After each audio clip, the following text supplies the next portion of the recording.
Admiral's Log, May 15th, 1930. The war has been raging for a mere 5 months. In those 5 months, we've been able to cut the Royal Navy in half. They started at 41 ships and now have a mere 19 ships remaining. It's glorious to see our ships pull into port with ecstatic sailors. Bismarck was greeted with much fanfare as she pulled back into port for repairs. It's hard to put into words. Dozens and dozens of civilian vessels formed up around the Bismarck and escorted her to the port, in a display of respect and admiration. The sailors were greeted as heroes and everybody wanted to buy them drinks. They also got a good amount of interest from the girls at the port. Our victories have also inspired the dockyard workers. The Bismarck was hit by several torpedoes in our ambush encounter with the British destroyer squadron. I feared that she would be out of action for 6 months. Instead, I've heard rumors of dockyard workers boasting how fast they can fix the damage and get the Bismarck fighting again. 6 months? We can do it in 4, they said. 4 months? Quatch, we'll have her ready in 3. And 3 months it is. The Bismarck will be out to sea in 3 months. It warms my heart to see how much an inspired and united Germany can do. We didn't start this war, the British did. But by now, they probably wished they never bothered the German Navy at all. Hey guys, Stealth here and welcome to episode 6 of the Germany's 1930s campaign. In the previous episode, I was supposed to design a destroyer class, but 2 battles demanded my attention and I was not able to get around to that. So today it is going to be the start of the destroyer design. As I mentioned in episode 5, this destroyer is going to be an instrument to detect torpedoes so that the bigger ships can avoid them. This means that they'll be fairly small, and they will not be there to torpedo the enemy warships. Sure, they carry enemy torpedoes because they have to, but they are more geared towards warfare with guns. They're gunboats. Now, based on the design that I have here, this destroyer is pretty sizable. And actually probably too big. I'm going to need something smaller. Because these are, well, by all intents and purposes, they're picket ships. What I need from these ships is for them to be fairly fast. I think 35 knots at the most. They need to be able to detect torpedoes. And they need to be able to turn away from the torpedoes as quickly as they can. The tower here, Advanced Tower 6, gives me plus 55 per torpedo spotting. This one gives me plus 52. This one's 62 tons, 45 tons. It's not going to be that much of a difference. It does, however, matter for plus 3 base accuracy. This one's plus 2.5. And we get a bit better damage control as well as long range accuracy, which are both interesting to have. While the game is saying that I should put the tower there, you don't strictly have to. You can put the tower amidships. And thereby make sure that you have the deck, at least I hope so, no. Available for the guns. Nope. Some of these hulls are still a bit odd. I get that you want the bridge up here, so that they have better visual range. But at the same time, it would be nice to put a couple of guns on this deck space here. Well, barbettes apparently don't, don't work anywhere. Okay, fine. Advanced Tower 6, sorry, Armed Tower plus 12, plus 6. This is definitely better if I want to be spotting torpedoes. Also, I imagine we could put up a gun up there. Not a 4-incher though. 3-inch? Yes, 3-inch works. Okay, let's first set up the rest of the ship. I'm going to go for 35 knots. Since they're not commerce raiders, I don't need that much range. They will get hit by the enemy, so we're going to go for maximum bulkheads. They need a very good turning circle, so 517 meters is not quite what I have in mind. Aux 4 pushes it down to 440. Shaft 3 pushes it down to 351. Electro-hydraulic steering pushes it down to 285, and then an unbalanced rudder pushes it down to 212. So we're going to have a hell of a turning circle. When it comes to an engine, I could go for geared turbines too, but it makes the ship pretty expensive. And for what they do, I don't need an extremely powerful engine. Let's go for the best anti-flood, because a slowed down destroyer is most likely a dead destroyer. Radar? is not required. I'm not going to go with radar. Radar would be nice to have, but it does make the ship both heavier and more expensive. Nope. I'm not going to need a radio. I'm going to go with coincidence rangefinder. So we're doing short range warfare. And we're going to go for...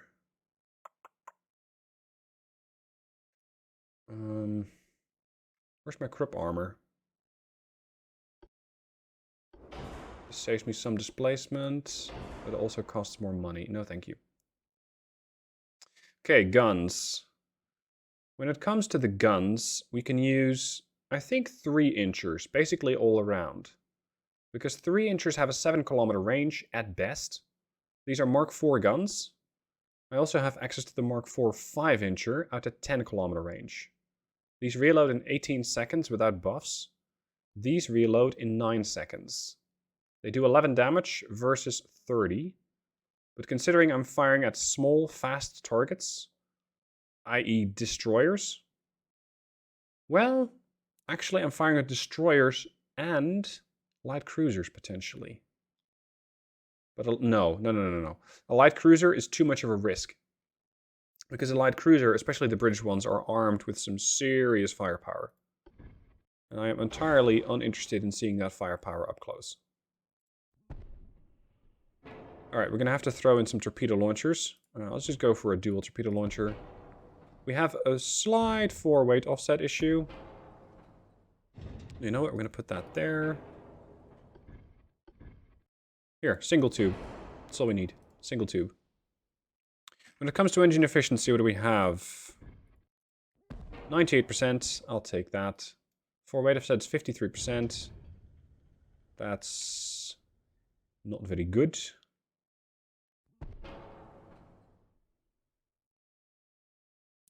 Now, this is going to be a bit of a weird setup. If it works, I will keep the guns as such, for the reason that they have a better firing angle. If I put them back here, their firing arc is restricted by these, I'm not even sure what you want to call them, these elevated decks here. Whereas if you put them all the way out to the side, they have a better firing angle. I just need to see if that will work everywhere. This is a 50-ton barbette. That's a bit much. What I really do not like about this destroyer design is just how far you need to put everything back. I would love to have more guns on the bow, as opposed to guns on the stern. Because if I have guns on the stern, it means I need to swing out my stern a lot farther. This is the Destroyer 3 hull. Yeah, I'm going to finish this design. And then see if I can make something else work as well.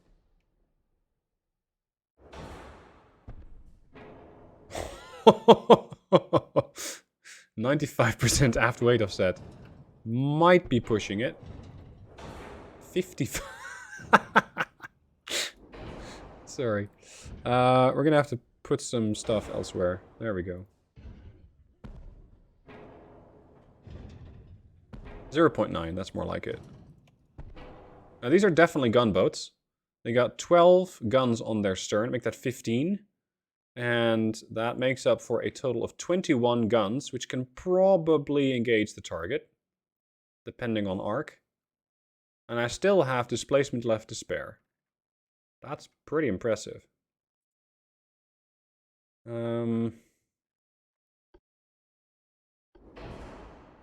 I can put some armor on these things, because it's effectively 3 inches of armor. Although at the range at which we're fighting, I doubt it's going to be much use.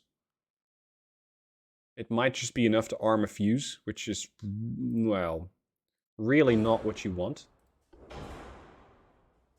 Yeah, torpedoes are fine. I don't need to adjust those.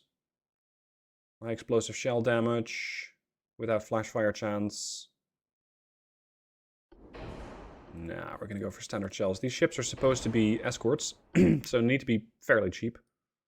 If I can keep them sub 7 million, that'd be great. Is there anything else I can do to fix this? Hold on. Push this here. Put the single torpedo tube there. There you go. Here. And we're balanced. Jeez, I still have more displacement. Standard cruise. What else am I going to do with the ship? Reinforced bulkheads 2.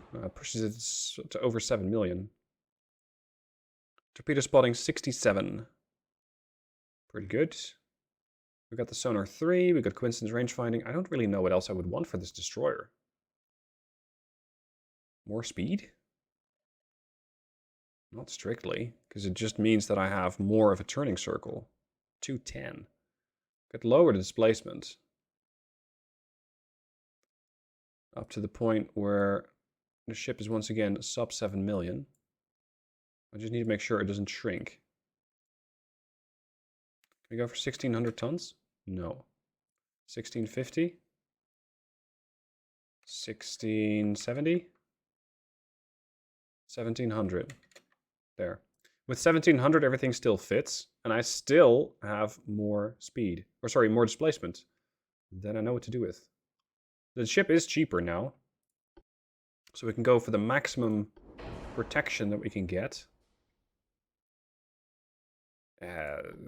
Fine, I will give you radar. Mostly because I don't know what else to do with the ship.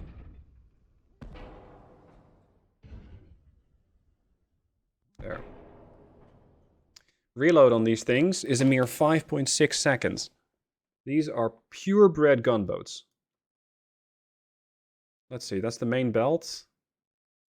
Let's give you 1 inch of fore belt, 1 inch of aft, and that'll do it.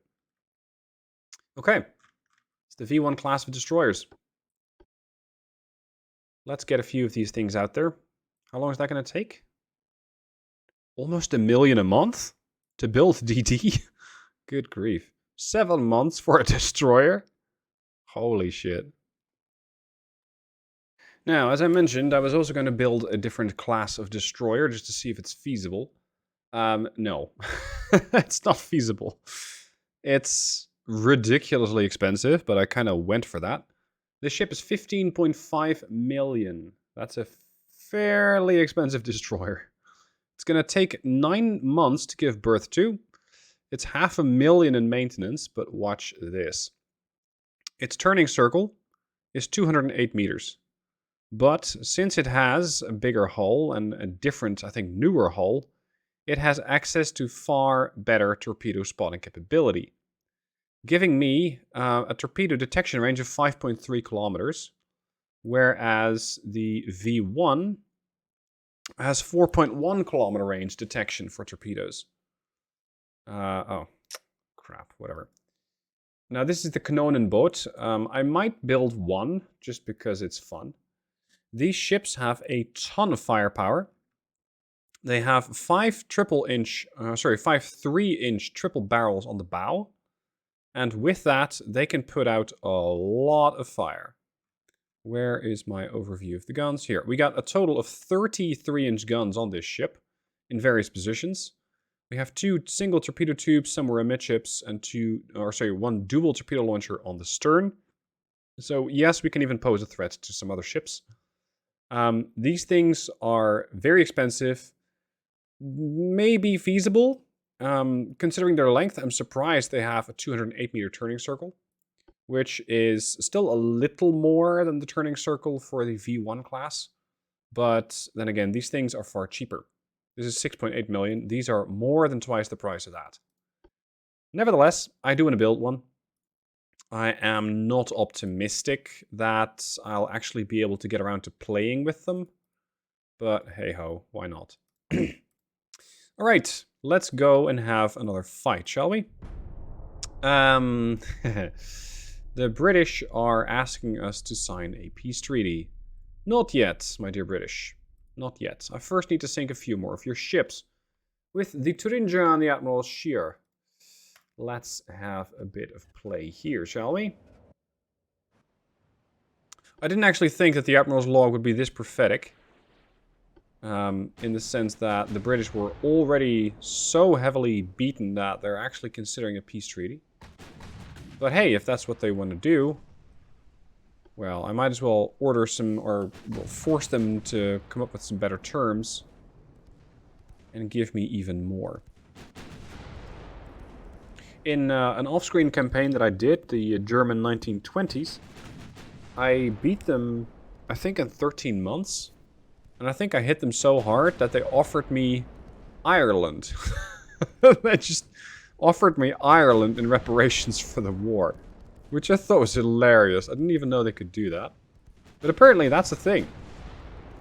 In reverse, I've had the Germans offer me Helgoland when I was playing the British. But just, I think, the British offering me Northern Ireland as repairs for the war, I think is hilarious. Anyway, let's get a nice thumbnail for this guy. For this video here.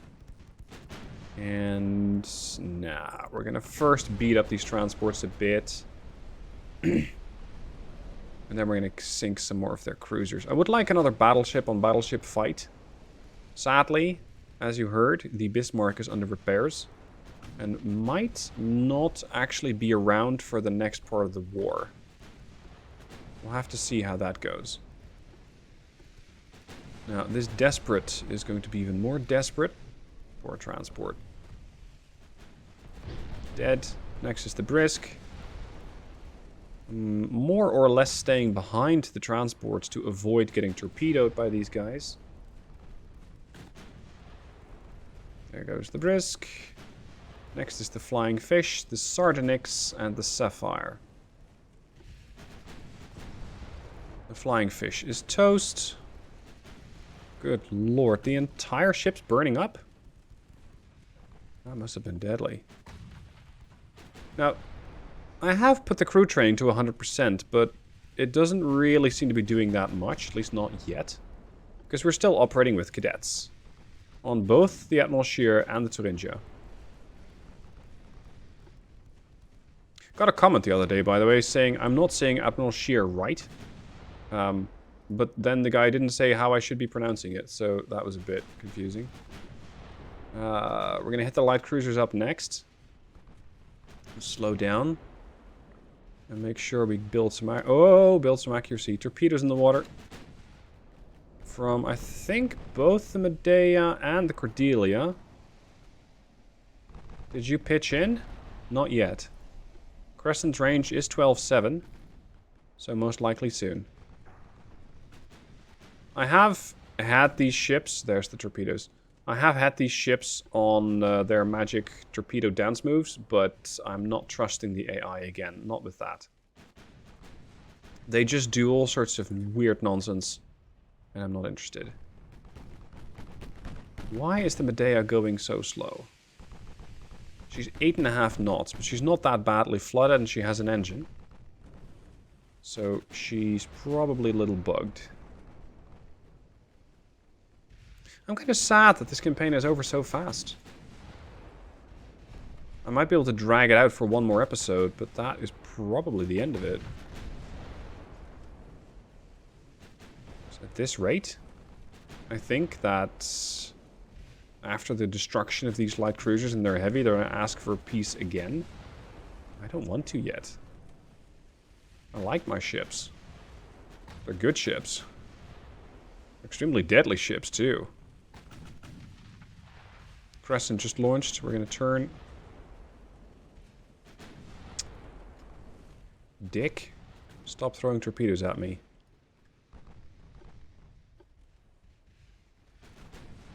Crescent at 9, Cordelia at 8.7. Target the Crescents. Do we have an eye on those torps yet? Yes, we do. There's a migrating flock of torpedoes again. And there's the rest. Nice try. No joy. Now this is ridiculously fast, so it also has a pretty shitty turning circle. My torps are not quite in range. Well... nah, they might be. The ship is coming my way. Let's see if the Scheer and the Thuringia feel confident enough. Not yet. Damage to the torpedo. Could you not? I'm not sure if that torpedo launcher is still functional. It's not looking that good. Cordelia, did you torpedo me again? No, you have reduced torpedo armament. Okay, fine. You're not that much of a threat. Torpedoes away from the shear, so her torpedoes are functional, and some are the torpedoes from the Thuringia. Chance to pen. It's going up nicely. The Crescent halfway through her reload. I'm gonna push back. Oh, hello. There's the Crescent. There's another torpedo from the Crescent. Where are you turning away? I was trying to torpedo you. Fine. Be like that. Ship has been flooded. What's your anti-flood? Anti-flood 3. You should be able to come back from that.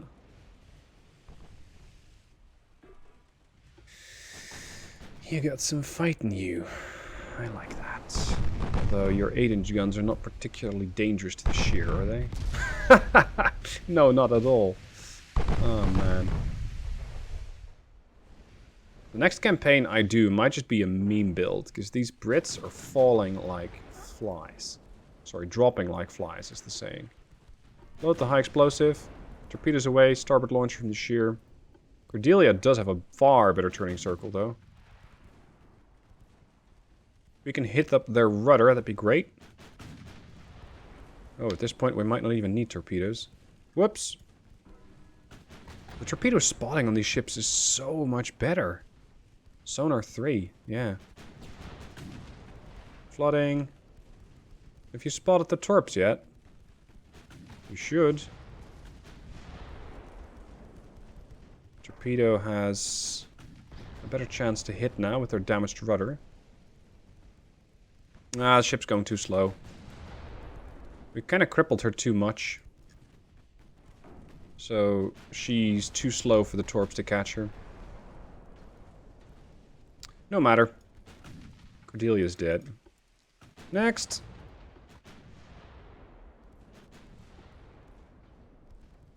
Crescent managed to get all the water back out. At speed. That's a pretty impressive feat.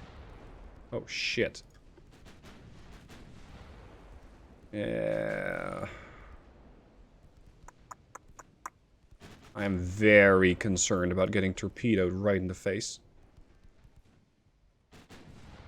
Unless her torpedo launchers on that side are all destroyed, but I rather doubt that. Nope, they're turning. Okay, fuck it. Cue the dance moves. Torpedo avoidance on. Hard to starboard. Hard over. Auto selector. Look at the Thuringia! Suddenly 2 tugs spawn and the ship just goes hard over port. Almost in her same spot. What the fuck? My ships don't work like that. Look at this! Whee!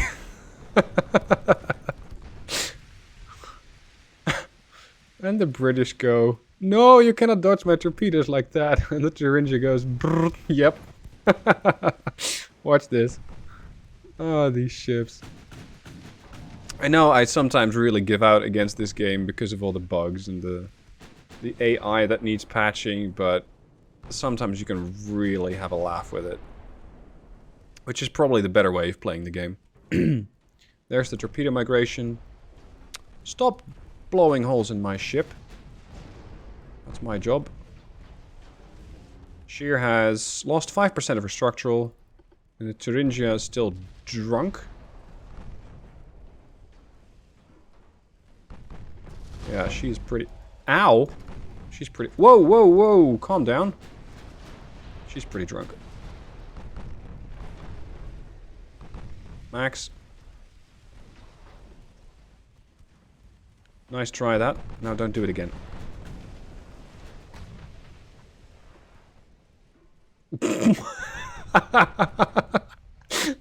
Okay, watch this. The Crescent, right, threw a torpedo, that one, at the Admiral's shear. And the Thuringia went, nope, Fuck that shit. I'm not going anywhere near the formation leader, which is the Admiral Shear. I hope they're not making soup for lunch on the Thuringia, because it's not going to be in the pan for much longer. The way that that thing is being thrown around looks extremely... Holy shit, you need to stop that. Looks extremely uncomfortable. And another salvo misses. And the Crescent goes, no, you can't do that. And the Shear goes, yep, watch this. Watch this. I can dodge anything you sent my way. I mean, not as good as the Thuringia. No, not by any stretch of the imagination. You know what? I think you might be able to mess with this formation. Mess with this torpedo avoidance system. Because right now, the Thuringia is dodging torpedoes, because I have that on. I wonder if I reformat this formation and make the Thuringia the division leader, so dragging the Shear over to Thuringia, that means that the Thuringia can no longer use the torpedo avoidance, but the Shear can. Let's see what happens. The Shear is now under AI control. She doesn't have to dodge torps. Whee! Oh man. And the Thuringia is back under my control. Yeah, I can steer the Thuringia again. Thank you. But now the Admiral Shear has opened the wheat locker and immediately starts doing something which is completely different to what I have been ordering. Which was actually to join back in the formation with Thuringia, but, well, she's not having any of that. Another serious loss of life for the Brits. 5,500 victory points, and both of my ships came out, well, mostly unscathed. Mostly unscathed. What's the damage? The Thuringia, 1 month, and the Shear 1 month. That's fine. Of course, they decided to go all the way over to Emden and Palau for reasons unbeknownst, but whatever. All right, at this rate, the Brits are going to be running out of ships in an episode of, I don't know, 3, but I am still hoping for one more big battleship encounter, which will be episode 7. Hope to see you guys then. Let me know what your thoughts are so far. I hope you had a good laugh out of this one. I think that's the best way to treat the game, although it might still need a bit of fixing here and there. Thank you for watching. I'll see you guys soon for the next.